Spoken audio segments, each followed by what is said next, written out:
Good evening, and thank you all so much for joining us this evening.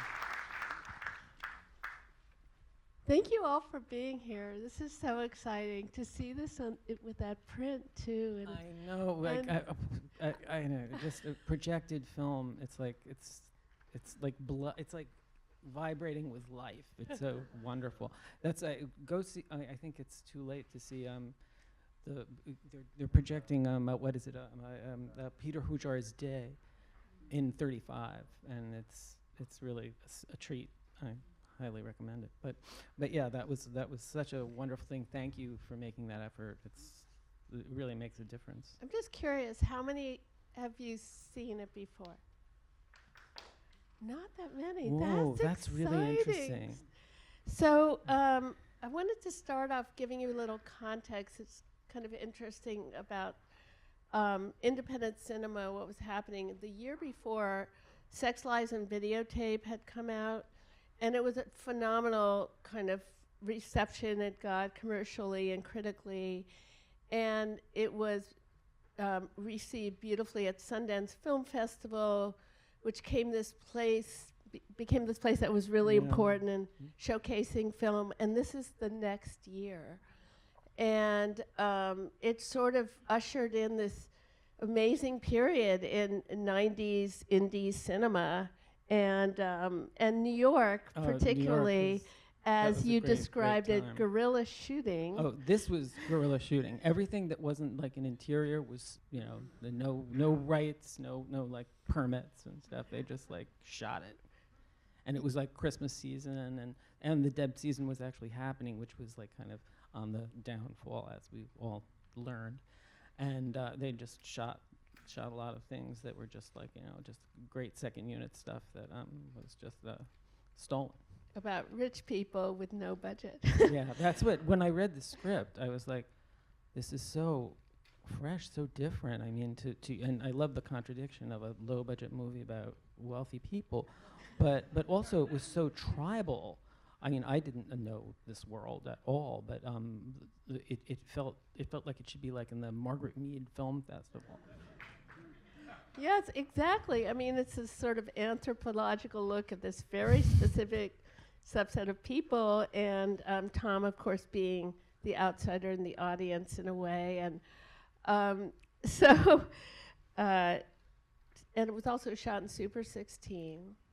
And if you notice, it's beautiful. And let's get a shout out for John Thomas, the cinematographer, who lit it spectacularly and got what Whit was wishing for, and he achieved is this look of black, white, and gold because of the black suits, the white dresses, and like the environments, and it just and he lit them just so beautifully, and it really elevated it. This film was made for $235,000, including a 35 millimeter blow up. And of course, given the nature of editors, salaries in the business, most of it went to Chris. No, but it was. You have to hear what his salary was. Oh, okay. You have to tell. Well, okay, so the evolution of it was that I had very early on I had edited a short film called Muddy Hands for a little independent company that was made up of Todd Haynes, Christine Vachon, and Barry Ellsworth. They were recent graduates from the semiotics program at Brown, and they put together a small company, a nonprofit, that was going to produce short films. And one of the films was a film called Muddy Hands. The writer-director was a young man named Evan Dunsky, and I edited that. And it got a lot of play. It went to many festivals, and that was like a big help. And one person that really liked it was this fellow, Brian Greenbaum, who was the line producer of Metropolitan. And Brian reached out to me and said, I really think you should meet this guy with Stillman. We're just starting to shoot this. He doesn't have an editor yet. And you should read the script and meet him. And I read the script, and I was very, very intrigued by it. The script was very dense. It was like 135 pages, and the film itself is like 98 minutes. It's very trim. But I met with Whit. I came to the set. They were like about a week into shooting, and I saw this group of young actors, and they just looked so real. They felt like a group of people that really had been hanging out for years. You know, they just felt very evolved and really authentic, and that was great. And they were all from different places. Like Audrey, the young woman, Carolyn Farina, who plays Audrey, was just wonderful. And she was like, she was not from this world. She was like a young actress from Queens, and she actually was doing a bit of an accent for this. And the only one with real experience was Charlie, which Taylor Nichols, who plays Charlie with the glasses, who philosophizes all the time. He was like a musical theater guy. He was like in the road company of Sugar Babies. And Chris Eigenman was a young actor who was really wonderful, who plays Nick, just fantastic. And two of the young women were from local girls' schools, like Cynthia and Dylan, who plays Sally Fowler. And Isabel Gillies, who plays Cynthia, her mom played Audrey's mother, and she was completely, she was not an actor. She was terrified. She could barely get a word out. And it was like a 2-page scene, and it's reduced to like 4 lines. And but they make their place. They make their point. So that's. But kudos to you, because as Chris uses a good word to describe this, he had to massage the performances because these actors were quite inexperienced, and then there were the mother and the guy at the bar. Yeah, he was a friend of Witt's who was like, there was tons of footage of him that was so unusable. Completely unusable. But I pulled out his best responses and such, and then the 2 guys are great. But that was the opening scene that Chris was just describing, where he reduced it to 4 shots. That was the first thing he had to edit, which is really, it was challenging in a good way, in a great way. Yeah. The other thing I wanted to mention at the outset, because this sort of speaks to what you had just done previously, your work on Revolution. Yes, music. If you notice, part of the richness of this film, besides the cinematography and all the wonderful places he stole shots from, is the music. And he was the music editor. Chris had so much to do with the cha-chas and the theme. Interestingly, when we were first editing, well, I'm going to go back a little bit, because after I did should we talk about the money aspect? Oh yeah, the money. We have talked about the money. So when I met with Witt the first time, it was like they had no money. They literally had no money. But I said, I can't work for nothing. And I told them what salary I could accept to be able to pay my rent and eat. And he was like, oh, I can't do that. And so I said, look, okay, you're shooting 3 more weeks. I'll take half that and lunch, and I'll prove myself to you. So it was going interestingly, and he was really happy with things that I was doing. And then at the wrap party, it was really tense, because was I going to finish? Was I going to not? And I didn't know. And the actors were all like, "Oh, we're so excited! We want to know that." And he was like, he kept sweeping and doing things. he was very anxious. But one of the PAs, his name is Peter Wentworth, and you'll notice he has a producer credit. He had money in another independent film that wasn't happening, and he saw what was potential here, and he just moved it over, and that paid for post-production. It wasn't a lot, but $250. That's his salary. That was the half. Up to 500. That was the half, and then I was bumped up to 500. But going back to it was a very fortunate experience in many ways, and the music was a real huge issue, because here you have this story. At first, we just were temping with very very minor stuff, and we had to figure a way to get real cotillion music that make these parties and this whole environment feel have the richness of what it needed. And I had done a very, very funky kind of performance film. It was loosely based on the Godard film Band Apart. It was called Revolution. It was kind of a musical. And this fellow, his name was Tom Judson, had done the music for it, and I was very impressed. But he was a tunesmith. He could really he had a great sense of melody. And so I introduced him to WIT, and we went and just sort of listened to we sort of like had him just open up his trunk of different musical ideas, and we picked like all these themes from it. And he on a cassette player, he recorded it, piano on a cassette, and I placed everything. And we also had some classical music that we were using. It was mostly from the composer Smetana, and we had to produce this. And WIT found Mark Suazo, who was an amazing composer and a brilliant arranger. He was working currently at that time on Anything Goes at Lincoln Center. And so he took it on. He wrote the cha-cha, he wrote the conga, and 3 other themes as well. And he put together a session, like an 8-hour session that produced all the music with these like incredible players, like really world-class players. Like I think the piano player was somebody who did Woody Allen films. Like everybody was like, he had the contacts that made it possible and made it fun. So people weren't like, making a lot of money, believe me. But he just produced this amazing mass of music for me to work with. And I cut it. But then other things that we did get was some of the rock music is like some like kind of preppy friend of WIT's that like pushing his stuff.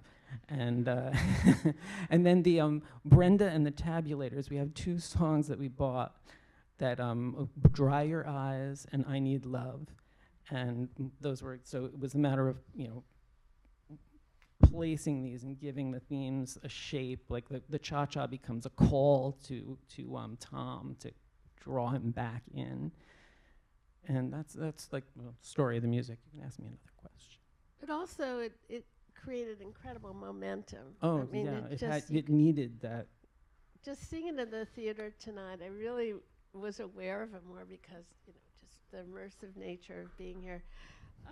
So I wanted to talk about a couple of things that are very editorial, very relevant for editors in the audience. One of the things you just pointed out to me, which I love, one of the lessons or the wisdom in editing is when something's working, don't cut, and just trust the moment. And you mentioned, I don't know if you all remember specifically, there's a scene where Charlie is talking to Nick about how much he has a crush on Audrey. And in the background, Audrey is talking to Tom. And it's a beautifully composed shot because, in the foreground, that's the conversation, and then you see the object of his affection in the background. And there was a reverse shot on Nick, which Chris never used. No, because Charlie was really holding it, and it was a very intimate, like they were kind of whispering to each other, and it kind of like to reverse on it just sort of broke that intimacy, so it's kept it that way. Another editorial story is, what do you do in the cutting room when you have, this was Chris's first feature, I should mention, and it was Whit Stillman's first feature. And he's the writer, and he's clutching his words, a very long script. It was 135 pages. Yes. How come you remember that? And 2 hours, and originally 2 hour and 45-minute cut. Yeah, just to script, to every, the to kitchen script, sink. And he comes into the cutting room also armed with Edward Dmytryk's book on and editing. Carol Rice's book. Carol Rice's book. Like he knows it all. And his words are precious to him. So now Chris, who I'm very impressed with this Chris, because, he's relatively new to the game, and you have to navigate I this. learned passive aggression very fast. Yes. Yes, he already mastered the art of passive aggression. But it's how you navigate that, how you have to let the director sort of discover it. You have to give them space to figure it out. You can't attack them and make them defensive. So explain what you did. Sure. So here I had this like unwieldy first pass with absolutely everything. And I sat down with it and said, "Oh, well, now we're going to start. We're going to shape it, make it into what it should be." And he sat there like with his script, holding the script, almost like shaking. And I'd make suggestions. Say, "Oh, we can't do that. That's grammatically incorrect." And that kept going on. And I was like, we should screen it. We should. And screening meant on a 6-plate flatbed of 16 with a small, with lousy sound, etc. So, and 2 hours and 40 minutes. So we brought some people in, and by the second reel, you could peel him off the ground. He got it. The fact that we had to like shape it.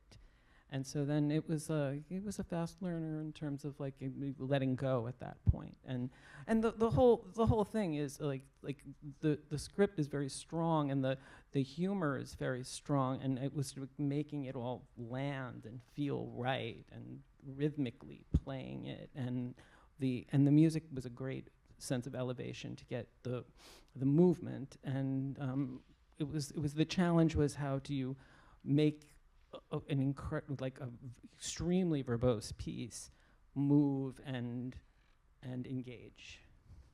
Yeah, you said you were shaving, not lifting more. Yeah, it was like, interestingly, there were a couple of lifted scenes, not too many, but mostly it was like really bringing it. And I have to say, kudos to you for what a beautiful job you did making, not only sort of making those comedic moments, making the most of them, but making the dialogue in terms of your kind of editing just very musical, and you really embraced the dialogue in a way that not only landed the comedy, but also just had this certain flow and musicality to it that was really how you crafted it. And I just think it was beautifully done. There's also another thing to remember is this is a really personal story about parental abandonment, and it had a real undercurrent of sadness and in a way tragedy. I mean, he's very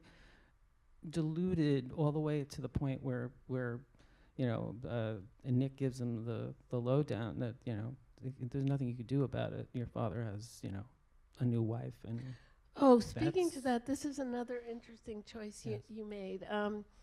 So at one point, there's a scene where Tom called his father, and it wasn't particularly great scene, but also it was too bald. But also it worked better because it was part of a montage. You saw him make the call, but you didn't have to hear. And also, the way it's shaped there is it's in somewhat of a montage, and then you see him come into the problem that's happening with Nick having taken the drugs.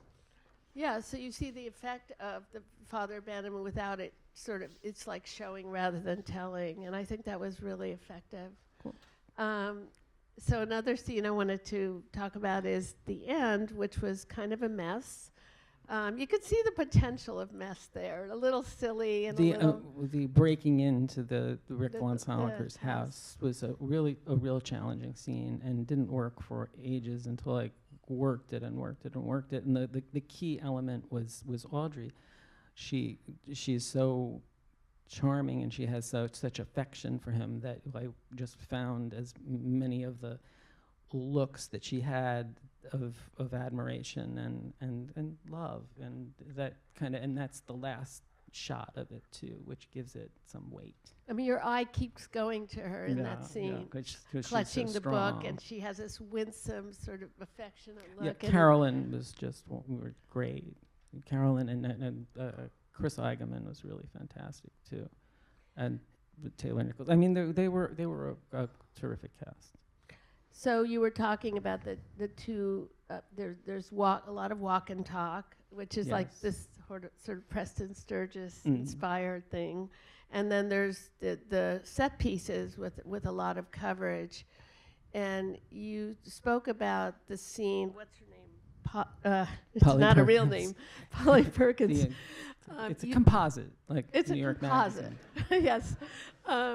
And you talked about the challenge of editing that scene. Yeah, of just like getting the story to play as well as possible with the reactions of the crowd. One of my favorite things is when he says, "Do you know what pulling a train is?" And nobody knows except for except for Fred, who's in the background going. And I love Fred. He's always asleep, and that's such a wonderful set piece of him sleeping all the time. There were so many comedic moments where you just had that little extra beat that made it funny, like just giving that audience it's really pervasive in the movie, and I applaud you for that as well. When you were reading the script and you were thinking about, or just as you were starting to edit it, just thinking about how to make these people, what did you think about how you wanted the audience to feel about them? Because it could be off-putting. Well, the thing is, they're so young. They're so kind of vulnerable and innocent, and very except for, of course, Nick. But Nick actually has his vulnerabilities as well, and his fragility, and it's more like everybody can relate to young people and their kind of like delusions and their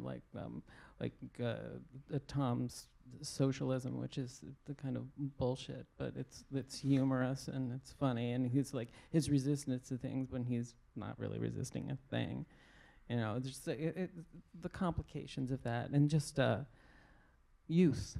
And that's ultimately, as an audience, you come around if you think they're pretentious or entitled or whatever at the beginning. Oh, they're entitled for sure. There's no question about that. But there is that thing that they're human.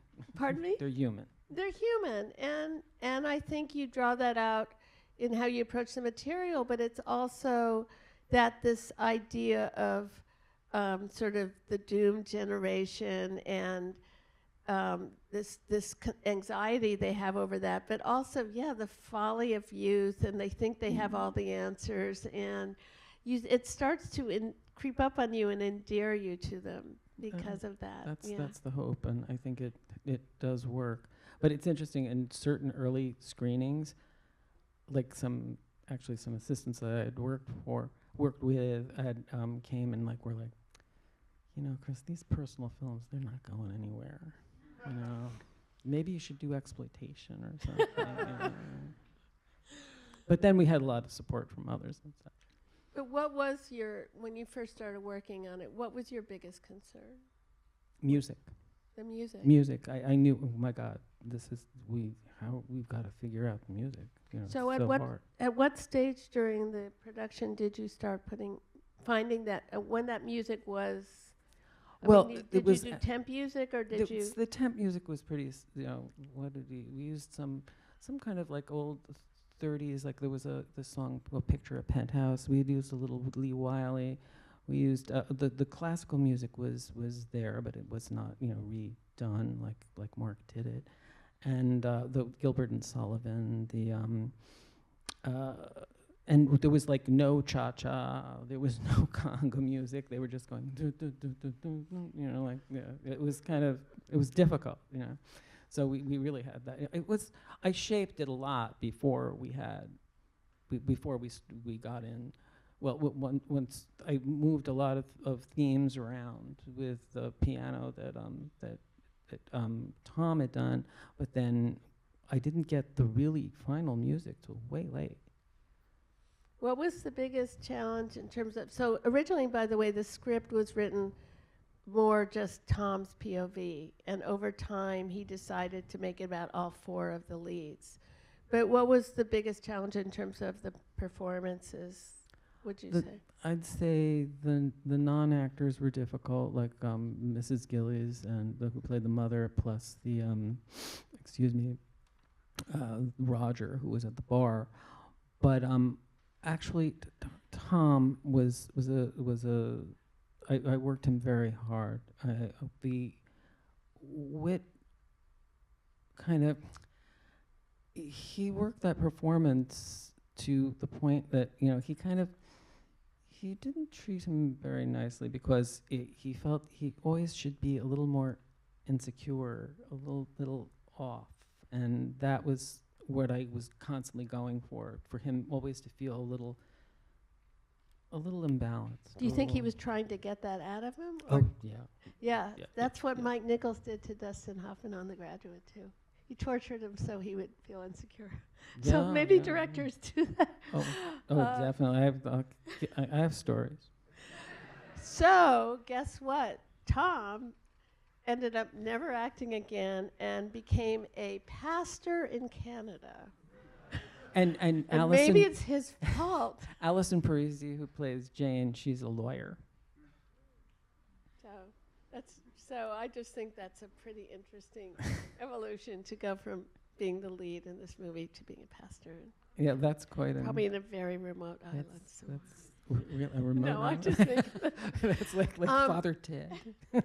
So we want to have an opportunity to give you a chance to ask questions, but I also wanted to say that Chris will be in the lobby later to talk to you all. So, but can we have some questions?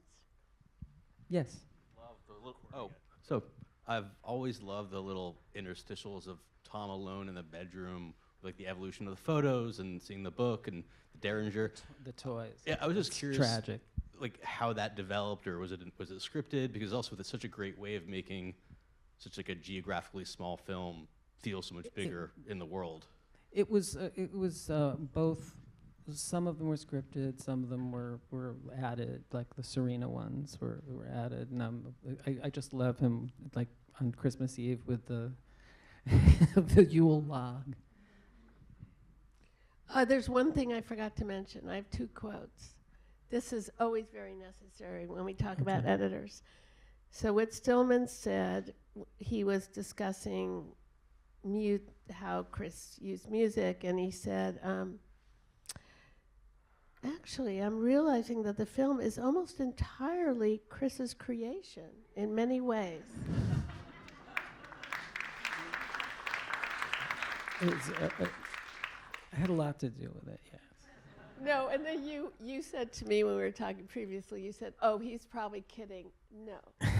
And the other thing he said is editors are the smartest people in the film business, which is true.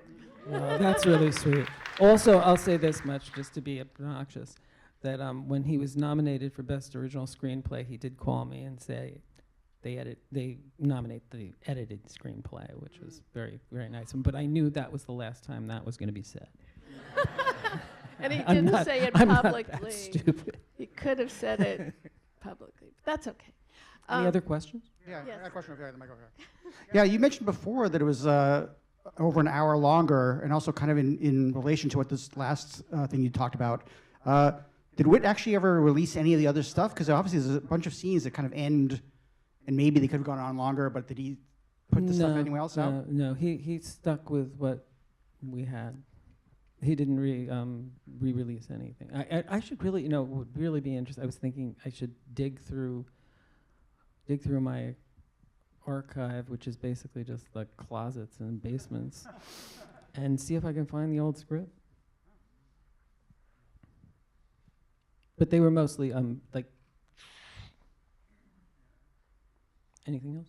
Yep. Hi, very wonderful film. I was just very curious, since it was a long run time. I noticed there was a lot of jump cuts in the beginning to different conversations as punchlines, and I was wondering if that was ever intentional or if it's just something you discovered as you were editing the film. They're very played with, yes. I had shifted things around and got the rhythm of them.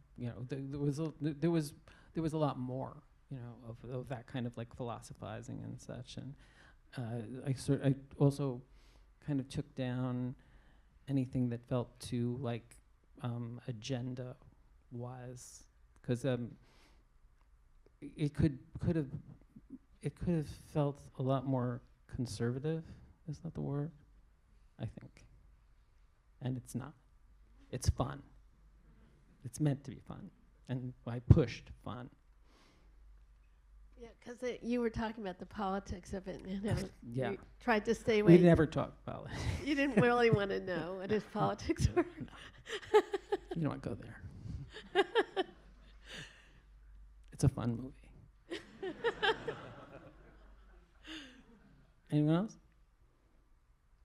Yes? Yep.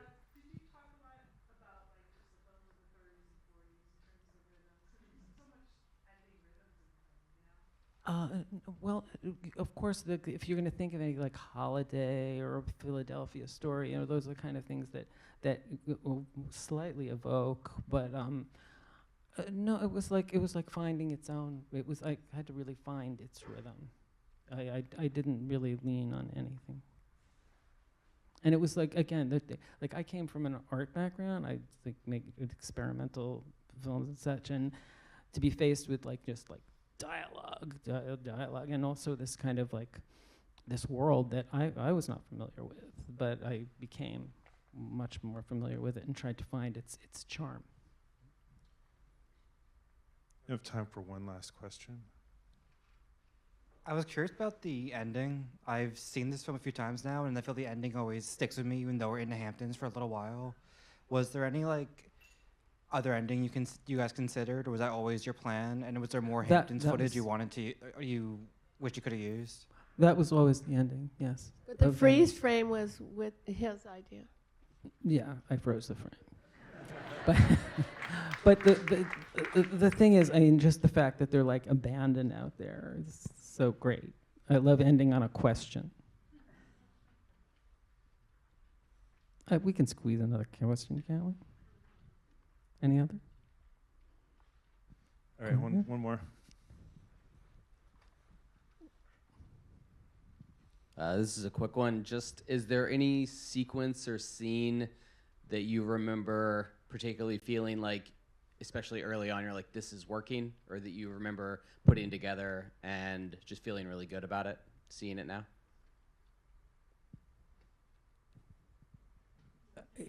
Yeah. I love the scenes with Tom and Audrey. The whole business of him having not read anything. And I wanted that to keep like coming forward, and then that's why most of those scenes end on that, just to really push that, because it's funny. Thank you all so much for being here. Thank you, Chris. Thank you, Bobbie. Thank you. Thank you all. Really appreciate it.